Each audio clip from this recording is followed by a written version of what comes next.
So what we're revisiting here is, of course, the desktop exercises for this date today, Thursday, June 26th, 2025. And specifically what it is it's an image of two individuals looking at the Benin bronzes that are housed in the British Museum. And of course, all of these bronzes are historical emblems of colonialism and the theft that the British engaged in Nigeria. None of these objects belong to Her Majesty's England, or His Majesty's England now, I suppose. And although discussions of reparation, have been made, the British Museum, continues to house these objects.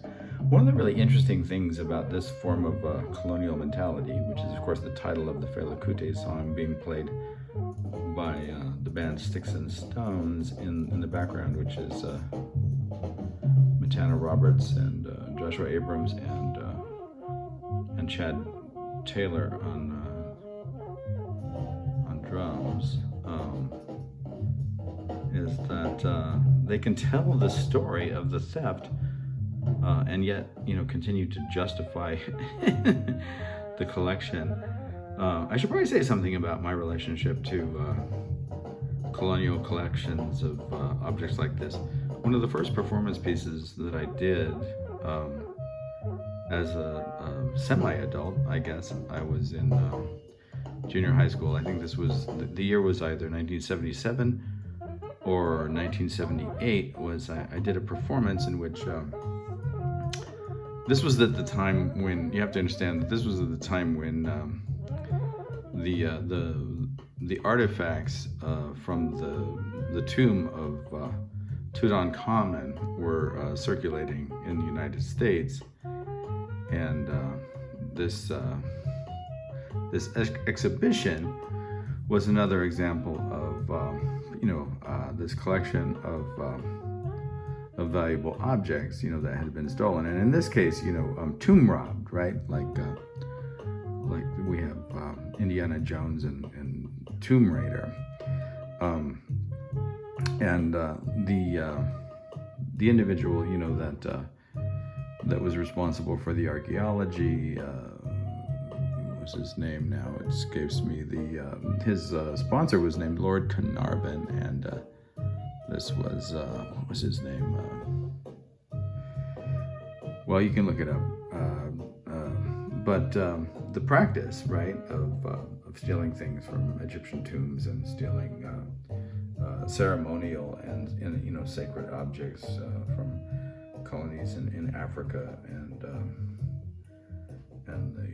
the subcontinent, of India as well, and other places, certainly not just by the British, but by all colonialists and all of these various forms of colonial mentality is quite common. And as I mentioned, I find it really interesting that on this site that the whole history of the theft is discussed. It's discussed down here, and there's even an image of the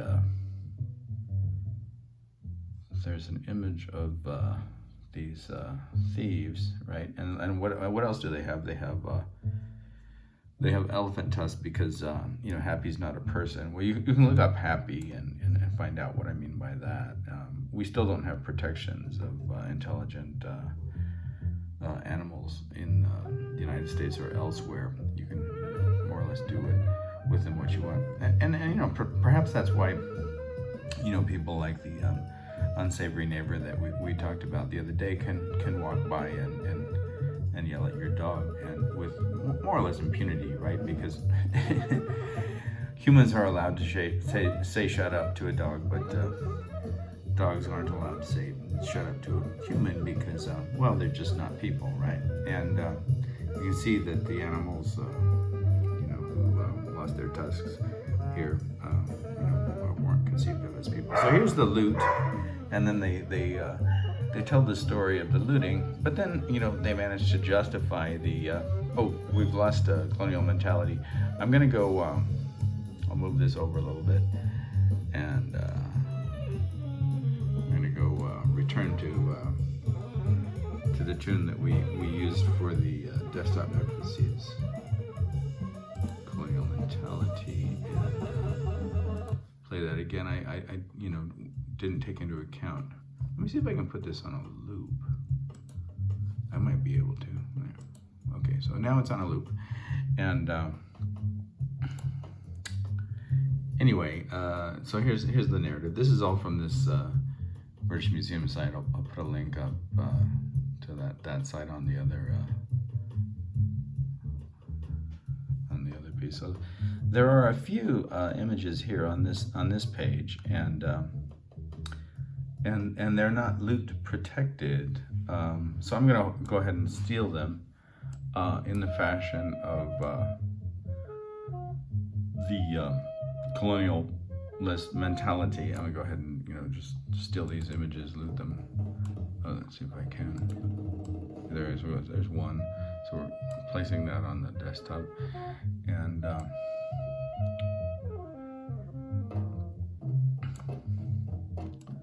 here's another one. I'm gonna loot the image of the looters, and I'm gonna go ahead and steal this one.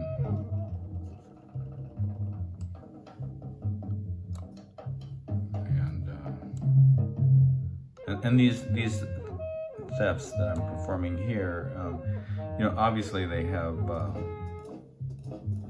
kind of ironic and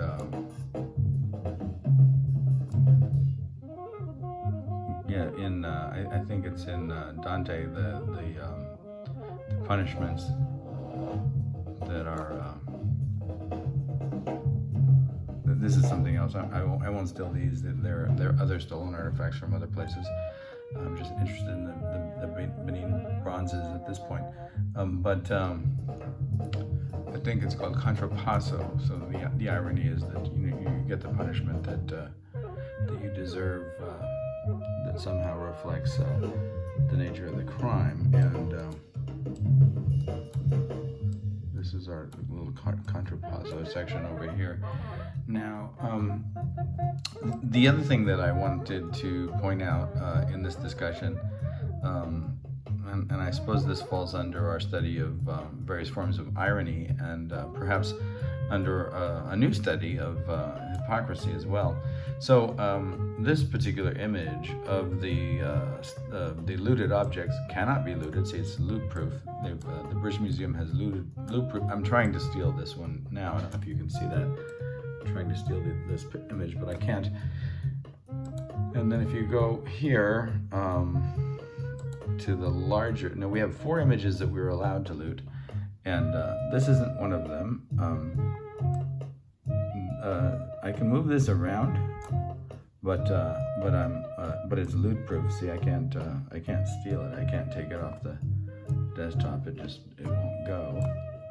So I was still having some trouble figuring out how to get colonial mentality on a loop, but I think I've accomplished that. And so this is the image that I have stolen. This image. See, I'm going to go ahead and click on it. So this is my stolen image right here, and then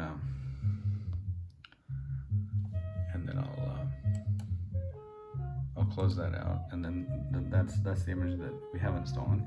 And if I'm going to use this image,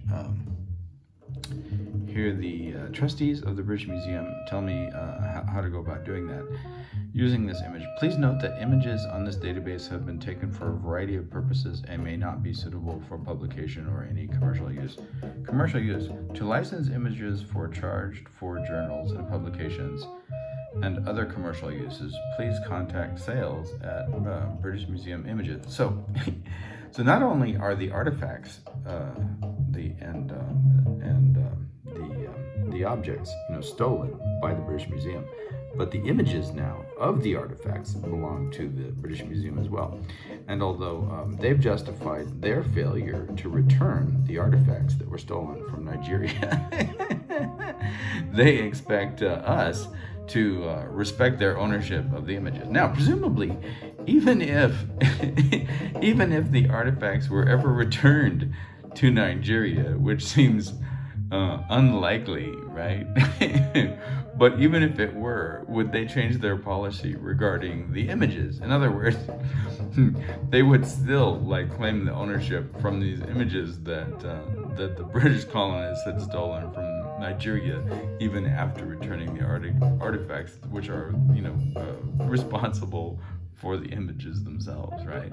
So anyway, I'll start again. Commercial use: to license images for charged for journals and publications and other commercial uses, please contact sales@britishmuseumimages.com, and British Museum Images will advise on the quality of the existing files. While image files may be relatively large, they may not be adequately color managed and may not accurately reflect the appearance of the object. Contract British Museum Images. Okay, and then they'll determine whether you can license those or not. Non-commercial use: this image can be shared under a Creative Commons attribution. So we're not making any money from this image, and so perhaps we'll be allowed to utilize it. And then they give all the information. Read about the British Museum and the Creative Commons license. Please use the credit. So we're supposed to use the credit. The trustees of the British Museum, under a Creative Commons attribution, non-commercial, share alike 4.0, etc., etc., etc. Now, we didn't download the image. We stole the image, and I'm gonna download the image after having already looted the image. I'm going to just go on. Anyway, so back to let's go back to the front page if we can get there, and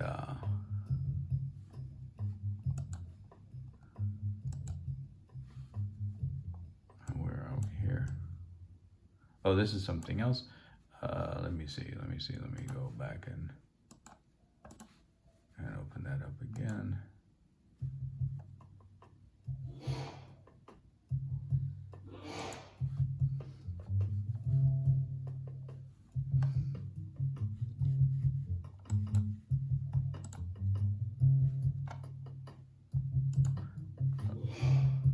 Here's the front page, I guess, of the British Museum logo. All right, so I think maybe a good way to talk about this piece that I performed from 1978, when one of my early performance pieces. I was still in junior high school, and the exhibit of stolen artifacts from the tomb of Tutankhamun was touring the USA, and I saw these artifacts in Los Angeles, and I did a piece. It was a piece that spanned across about a year, and it was necessary to take this. I'm gonna go ahead and do a search and see if I can find anything on the topic that I want to talk about. Seem to be having some difficulty loading this search engine. All right, so I'm gonna try this first and see if it works.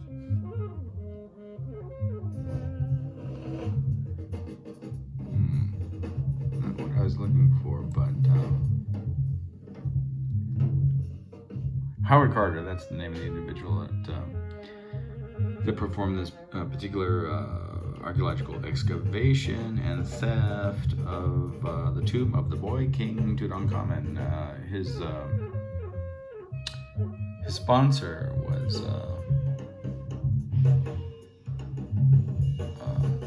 an individual named Lord Carnarvon, and does it give the year that this was says 100 years. So in 1922, Howard Carter excavated this tomb and looted it, and brought his trophies back to the British Museum. And this is Tutankhamun's life. I don't want that. I'm not interested in Tutankhamun's life at this time. I'm interested in the history of this particular theft. In any case, in I believe it was 1978, and I was in junior high school, I had the opportunity to view these stolen artifacts in Los Angeles, and I did a piece on them. The first piece was to perform a kind of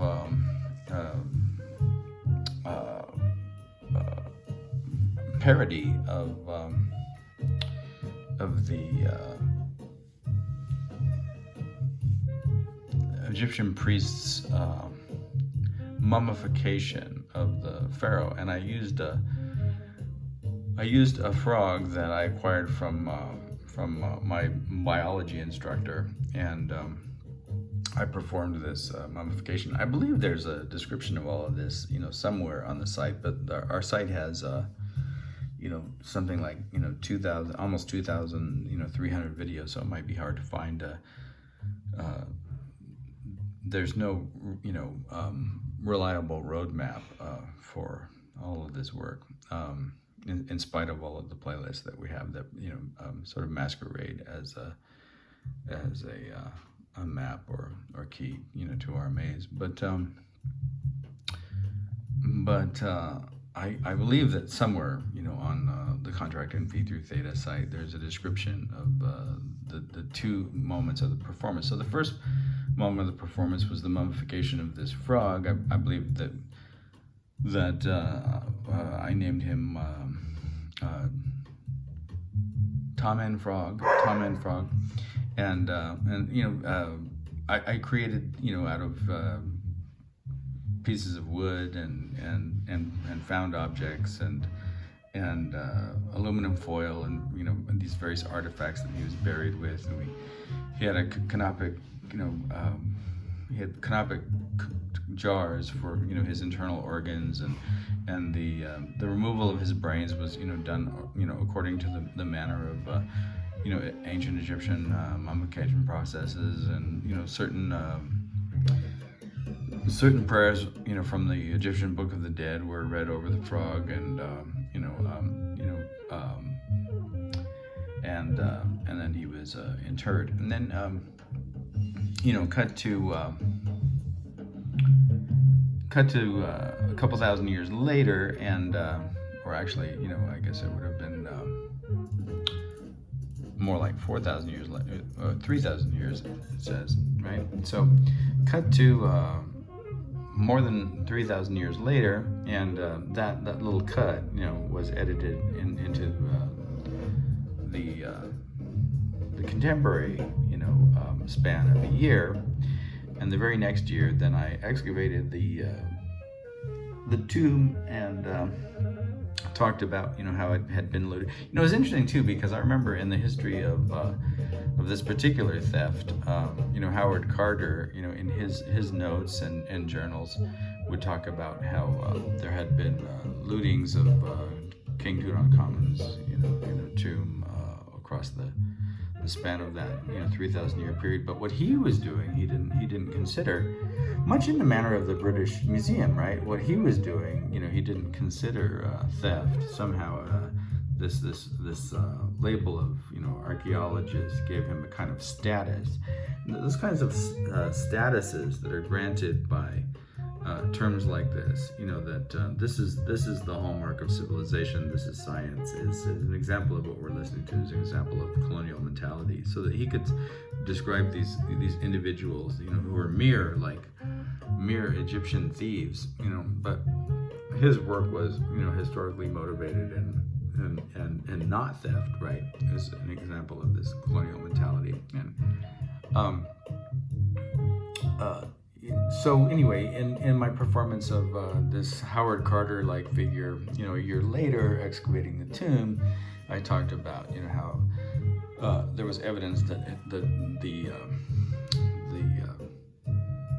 burial chamber had been, looted, over the course of these many thousand years, and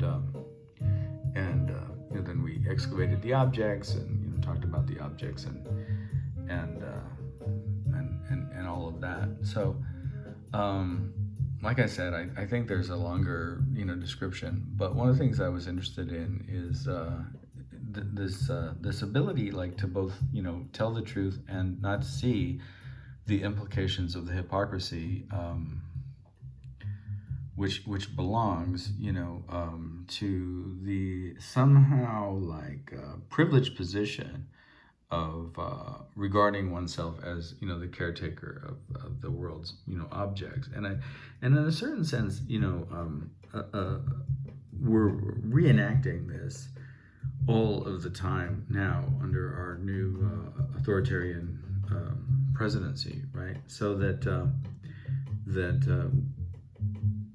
individuals like Donald Trump and J.D. Vance can say that, admit, that we bombed Iran and yet, claim that we're not at war, or this wasn't an act of war. So,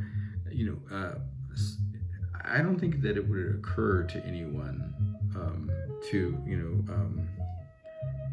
understand this reciprocally. In other words, if the United States were bombed, we would consider ourselves at war, right? Or we consider it an act of terrorism. But it's somehow not an act of terrorism because we're granted this status, right? This colonial status, this status of colonial mentality that Howard Carter was able to grant himself as this, scientific, excavator and archaeologist, that somehow, like, that we're the better caretaker, and therefore that these places, can suffer our violence and our thefts and our lootings and our horrors and our genocides without being, and shouldn't complain about it, right? So there's no reciprocity in colonial mentality, and hence the potentiality, of its awesome hypocrisy, right? And even the hypocrisy here, being able to discuss this history and retain the objects. So let's see if they have any images.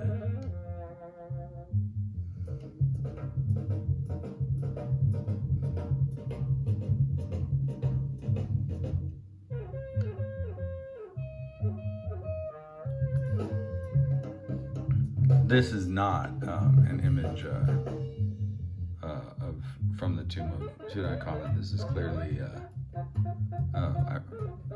different period. So, well.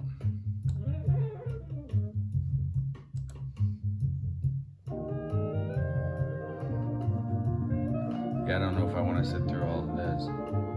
Let's see if there's any way to turn down the volume.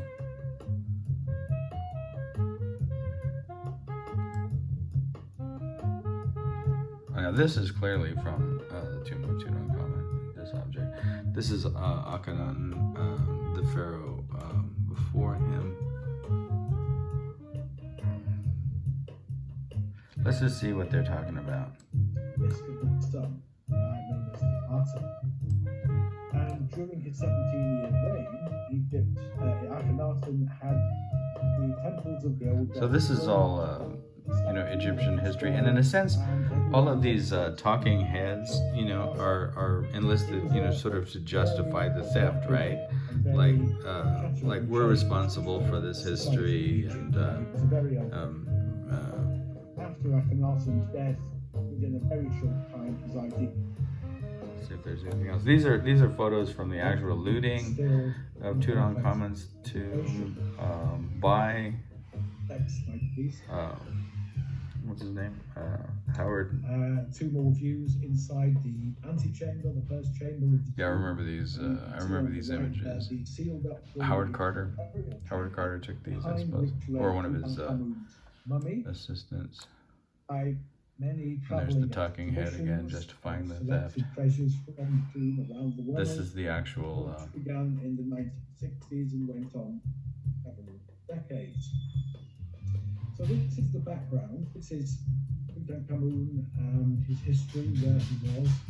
That's the actual burial casket there, and well, maybe this is from the tomb. It looks like it's from an earlier period. It's stiff, see? The stiffness of the image as opposed to the fluidity of the other images. But obviously, you have different artists doing these various figures. So you see, like, generally there's a fluidity and a kind of like grace that that figure doesn't demonstrate. Some of these images are clearly not from Tutankhamun's tomb, so maybe that's an example of. And I believe she's talking about this contemporary artist, so this is kind of a different kind of talking head. But let's see if they go back and find anything. I guess these are responses. So, I mean, in some ways, you know, these artists are responding to Tutankhamun's, the art of Tutankhamun's tomb, the same way that I did. Very famous scenes from King Tutankhamun collections.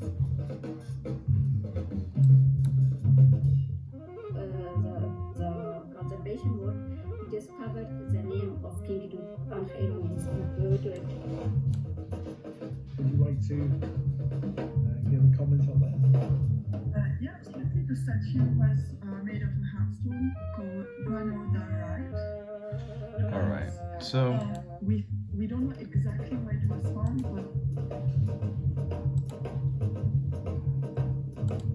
that's enough. And then I'll just, you know, take us back to one of my links here. This exhibition, Romeo Mavickanen's Cage. You know, it's obviously a different kind of work, but I think the point of the work, you know, is very similar to, you know, what I was doing with my take on the treasures and lootings of the tomb of Tutankhamun back in 1978, and that early performance piece that I did over the course of that year, and then you know, to recognize like the need to you know, nothing's changed, right? The British Museum still houses these objects, so the need to continue to do the work.